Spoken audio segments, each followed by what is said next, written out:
Hello everyone, welcome to this lesson. Today we answer the question between IELTS Academic and ISLPR, which test is better for teachers? If you are a teacher trying to register or teach in Australia, the real question is not which English test is easier. The better question to ask is authority assessing me. For teachers, this is high stakes. You may be dealing with 8 SL skills assessment, state or territory teacher registration, provisional registration, accreditation, migration, or even employment. So before you book anything, check exactly who is asking for the English evidence and which tests they accept. Now, let's deal with IELTS Academic first in part 1. IELTS Academic is the most standardized pathway. For Australian teacher registration purposes, the common requirement is very high. At least 7 in reading, 7 in writing,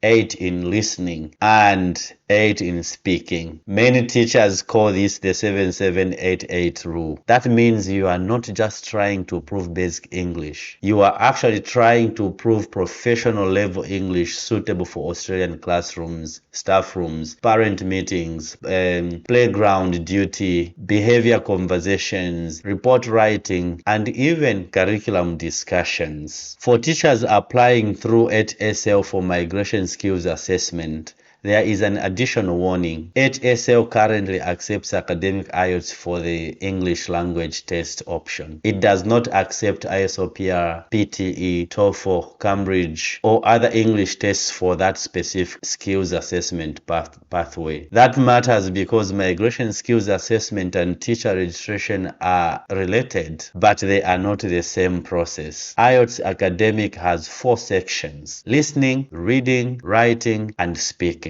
Listening takes about 30 minutes. Reading takes about 60 minutes. Writing takes 60 minutes. Speaking takes 11 to 14 minutes with an examiner. For many teachers, the hardest part is not reading 7 or even writing 7. It is often listening 8 and speaking 8. An 8 is a very strong score. You cannot just make a few slips and get to 8. You can also not rely on guesswork or vague answers or even memorized speeches. For listening, you need excellent concentration and accuracy. The test has 4 parts and 40 questions. The answers follow the order of the recording. However, the language often uses paraphrases. This means that you may see one word in the question but hear a different phrase in the audio. Teachers who are used to classroom English still need to train and practice for IELTS listening traps. And these traps may include distractors, changed answers, plural forms, spellings, dates, names, numbers, and word limit. A practical listening strategy is to treat the reading time before each section as preparation time, not rest time. Predict the type of answer. Is it a pronoun? Is it a number? Is it a place? Is it a date? Is it a person's name? Then listen for meaning, not just exact words. If the question says reason for delay, the speaker may say, what held us up was. That is the answer zone. For speaking, you need fluence, coherence, vocabulary, grammar, and pronunciation. But do not confuse fluence with speed. Speaking quickly and making messy errors is not Band 8 behavior.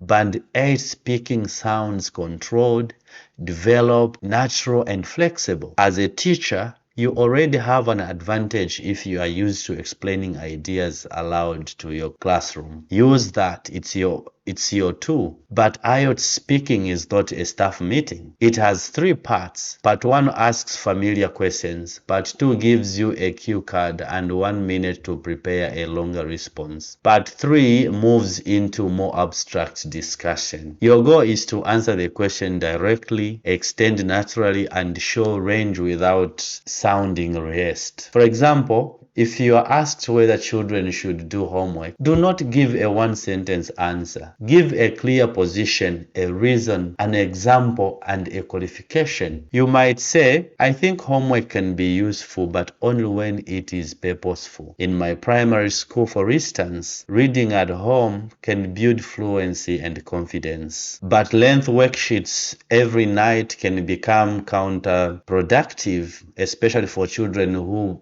already find school demanding. That answer sounds like a teacher, but it is still clear, natural, and exam appropriate. Now, picture a real exam scenario. Let's use Maria as our example. Maria is a secondary school teacher preparing for IELTS Academic. In the listening test, she actually sees a note completion question about a university seminar. So instead of waiting passively, she predicts the answers. One blank needs a date, another blank needs a room number, another needs a noun after a phrase, the main focus. When the recording starts, she listens for paraphrase. The speaker says the central issue we'll examine is student motivation. Maria writes student motivation, checks the word limit, and moves on. In the speaking test, Maria gets a part 2 cue card asking her to describe a time that she helped someone to learn something. She does not memorize a fake story. She uses her teaching experience. She briefly explains the student's difficulty, the strategy that she used to help that student, the outcome, and what she learned as a teacher. In part 3, when the examiner asks about technology in education, she gives a balanced answer about technology rather than slogans. That is the IELTS path. It's got standard format, high scores, intensive practice, and the precise exam technique. In part 2, let's talk about ISLPR pathway for teachers. Now, ISLPR is a very different kind of English test. It is personalized, one-to-one, and designed to measure real language use. For teachers, the test content is teacher-focused. That means that in the speaking, listening, reading, and writing tasks, they are all connected to education, classroom practice, school communication, curriculum, students, parents, and professional issues within the educational circles. The full ISLPR test usually has 1-hour interview assessing speaking, listening, and reading. And this is followed by a 1-hour writing exam. The writing tasks are also related to your area of interest or need. For a teacher, that may include writing to parents, preparing a school newsletter item, responding to a school-based issue, or even writing in a professional educational context. For teacher registration, the common target is level 4 in all 4 skills. And these skills include listening, reading, speaking, and writing, and you should get a minimum of a score of 4. Some candidates also talk about receiving a teacher-focused statement or summary showing proficiency. The essential point is this: you must meet the level required by the authority assessing you. Do not rely on someone's Facebook comment. Check the official authority. ISLPR can suit teachers because it uses the kind of English teachers actually need in the classroom. You may discuss classroom routines, child development, behavior assessment, behavior management, including academic assessment, or even parent communication or professional boundaries or school policies. You may read a curriculum style text, a school notice, or an educational article, or a public information document. You may listen and respond to something relevant to school life. This is where teaching experience becomes useful. If you are already working as a teacher aide, relief teacher, early childhood educator, tutor, provisional teacher, or even a classroom support worker, you are already exposed to the language of schools. That is a genuine advantage that you have, but do not misunderstand ISLPR.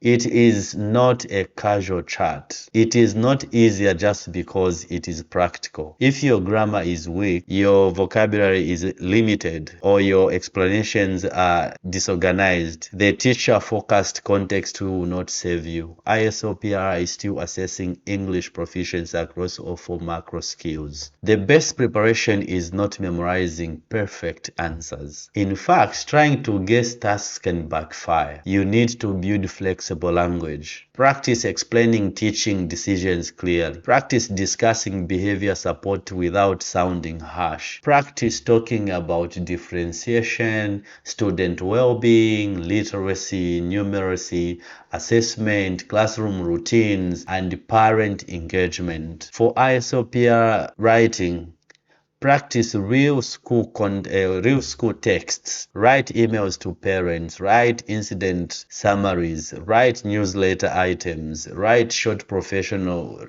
reflections. Write notes to colleagues. Focus on purpose and audience. A parent email should be a respectful and clear email. A newsletter item should be informative and warm. A report style response should be factual and organized. A professional opinion piece should be balanced and logical. Now, picture a real ISLPR scenario. Let's, for example, use Joseph as our candidate. Joseph is an overseas trained primary school teacher working as a teacher aide in Australia. In the interview, the examiner asks him about supporting students with different learning needs. Joseph does not give a memorized definition of differentiation. He explains a real classroom example.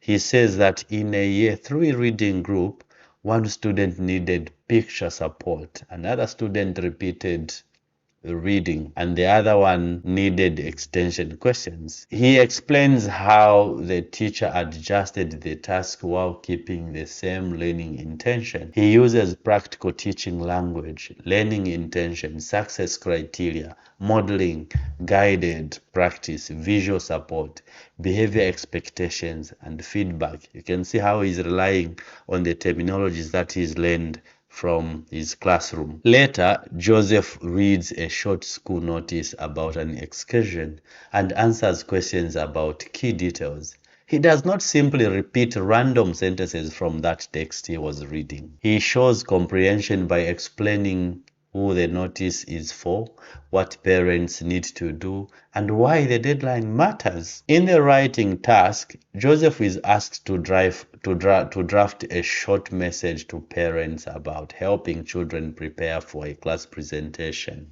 He writes in a professional but accessible tone. He gives practical steps. Practice at home, use cue cards, speak clearly, and bring materials on time. Before submitting, he checks whether the message sounds like something a real Australian school would send. That is strong ISLPR behavior.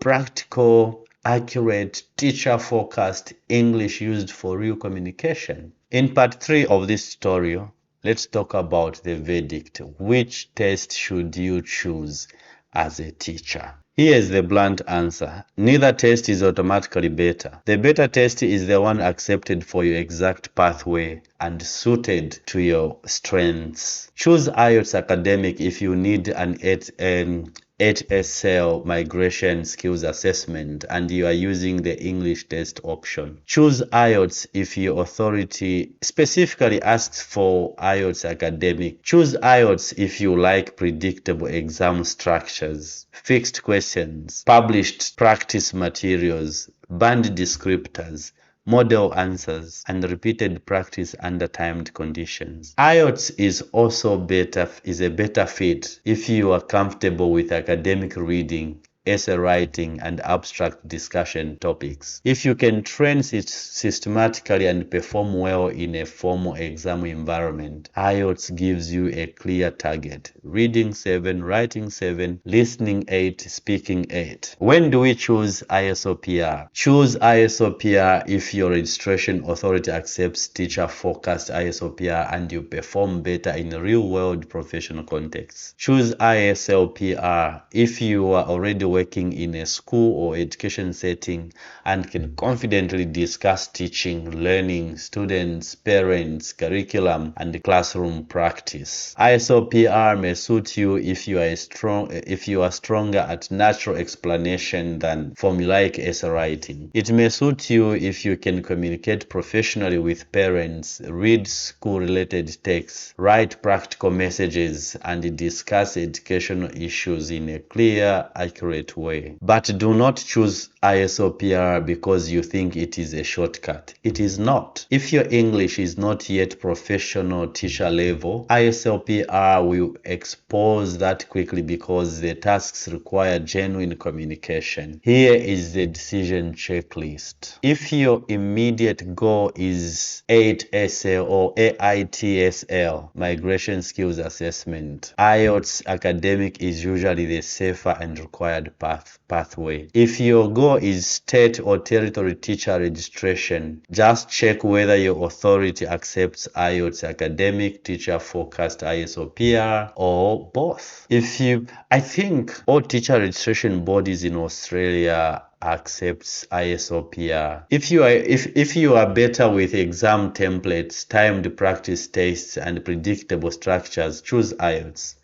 If you are better with classroom scenarios, parent communication, school documents, and professional discussions, consider ISLPR test. If you struggle with speaking 8 and listening 8, which are required in IELTS, but you can communicate strongly in real teaching contexts, you can talk using real life examples, ISLPR may be worth investigating. If you struggle to explain your teaching practice clearly, to write professional or school communication, or even to maintain grammatical accuracy in real life conversations, IELTS may actually give you a more structured preparation path. My final point is, do not ask which test is easier. Ask which test is accepted. Which test allows me to show my strongest professional English? For teachers, that is the smarter decision that they can make. Thank you so much for joining me in this lesson. If you haven't subscribed, this is your moment to subscribe. Please join me and I'll see you in the next lesson. Bye-bye.